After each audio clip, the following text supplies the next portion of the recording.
जब दूसरों में ना मरी मैं मेरी, दूसरों को भी बांधे वो तेरी। खोजे निज में ना मिली जब वो कुछ, तभी दूसरों में भी पाई वो तुच्छ।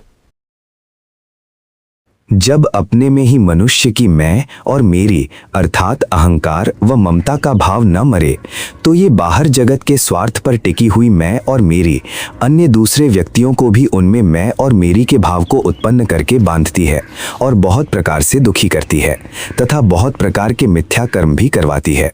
महाराज जी कह रहे हैं कि यदि अपने में बाह्य स्वार्थ क्षीण करके किसी ने इसको अर्थात मैं और मेरी को उत्पन्न होने का अवसर ही न दिया, तो ये अपने आप में खोजने पर भी नहीं मिलेगी।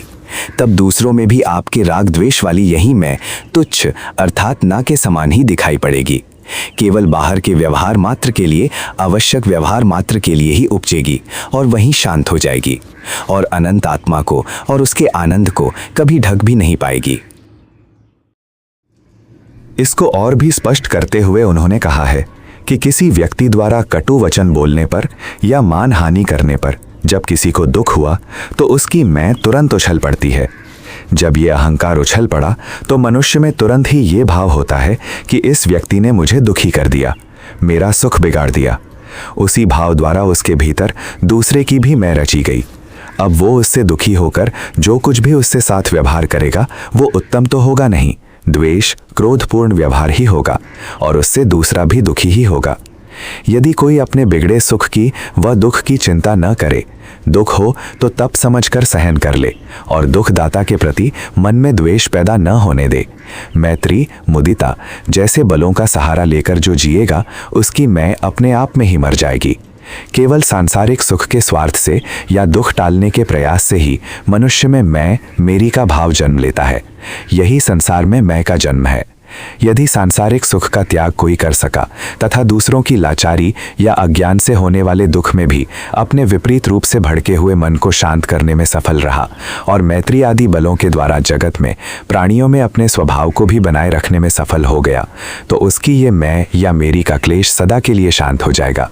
ऐसा मनुष्य अपनी आत्मा में ही अनंत शांति को प्राप्त होगा।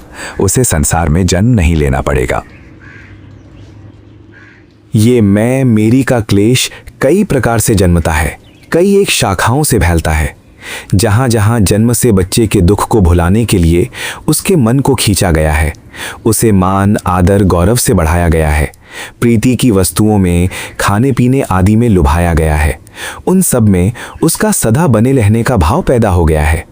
ये उन सुखों के संग सदा बने रहने का भाव जगत में अपनी मैं को बनाए रखना चाहता है, बचाए रखना चाहता है। जिन जन वस्तुओं या प्राणियों के संग से खुशी या सुख का एहसास हुआ है, वहीं पर बच्चे को अपनी मैं का भाव प्राप्त हुआ है। अपनी मैं का मरना या उसका न रहना उसे नहीं भाता, परंतु ये संसार की मैं सदा रहने वाली तो है नहीं। समय बाहर के सब सुख रहने नहीं देगा, उनके संग वाली मैं फिर कैसे रहेगी। इसीलिए इनका मोह छोड़कर अपनी नित्य ज्ञान स्वरूप आत्मा में ही ठिकाना पाना ही अंतिम भलाई है, ये समझना पड़ेगा। नहीं तो जब जगत के सुख समय धूल में मिला देगा तो उसकी ये मैं फिर कभी भी अनुभव में नहीं आएगी।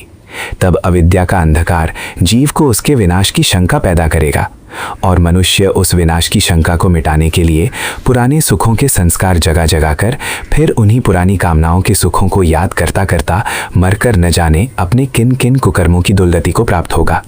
इसीलिए इस मैं और मेरी का त्याग कर देने में ही भलाई है।